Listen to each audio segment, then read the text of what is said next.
Shoutout sa lahat ng mga taga Marikina dyan. This is day 2 of our week 10 full marathon training. Sa taper week na tayo. Today, taper week, so short distance lang, alalay lang. Of course, ayaw naman natin may mararamdaman tayong sakit or may injury tayo sa araw mismo ng full marathon. So with that, warm up muna.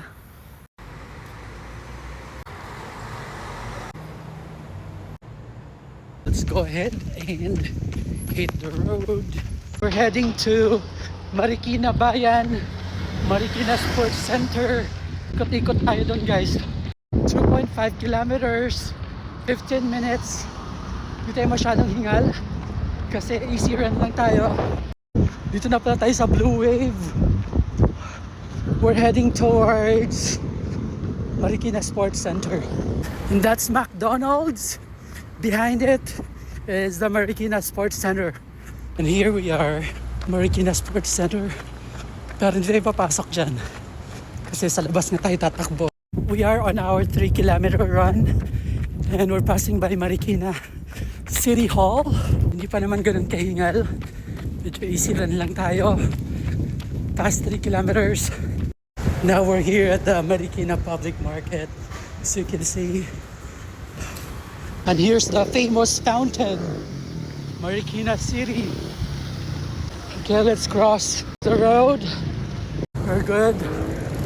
Let's continue. Ikot na lang tayo dito sa Marikina. So that's the Marikina Sports Center area. Pero dito tayo. Basta tayo ng Hill Fernando. Right? Shout out sa lahat ng mga taga Marikina dyan. Of course, yung favorite natin, Shakey's Hill Fernando. O mayroong parisan. Hindi pa tayo nakakain dyan. Try natin once. Try natin kumain dyan minsan. Pero of course, focus tayo sa pagtatakbo. 5 kilometers, 30 minutes and 30 seconds. Not bad. I think nasa dulo na tayo ng Hill Fernando. Kailangan nating mag-U-turn. Let's go. So from here, balik tayo ulit dito. Going there. And we're back. Shakey's. Okay, Hill Fernando pa rin. So we're back here at the Marikina Sports Center.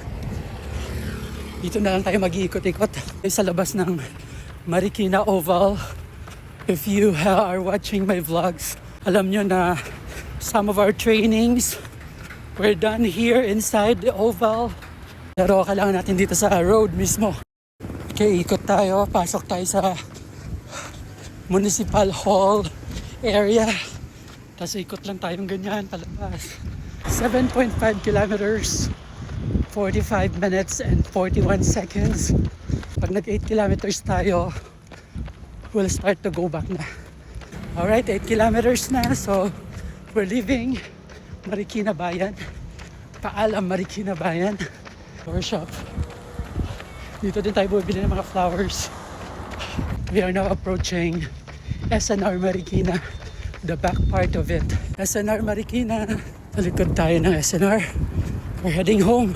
10 kilometers, here we go. 1 hour and 21 seconds. Not bad. Not bad at all. I don't know guys, but this is the 10-kilometer run. Hindi ako ganun kapagod. Unlike sa mga previous 10-kilometer run ko. Well anyway, kasi mga 56, 57 minutes yun eh. But this one, parang not bad kasi hindi ako ganun kapagod eh.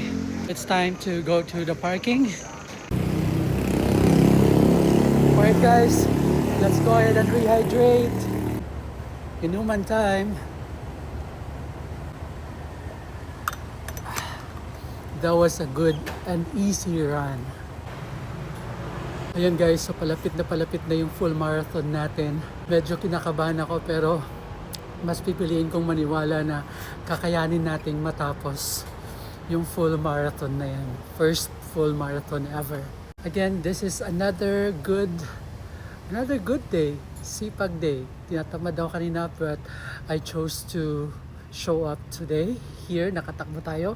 And that was my 10-kilometer run. So again, don't forget to live, move, and inspire. Bye!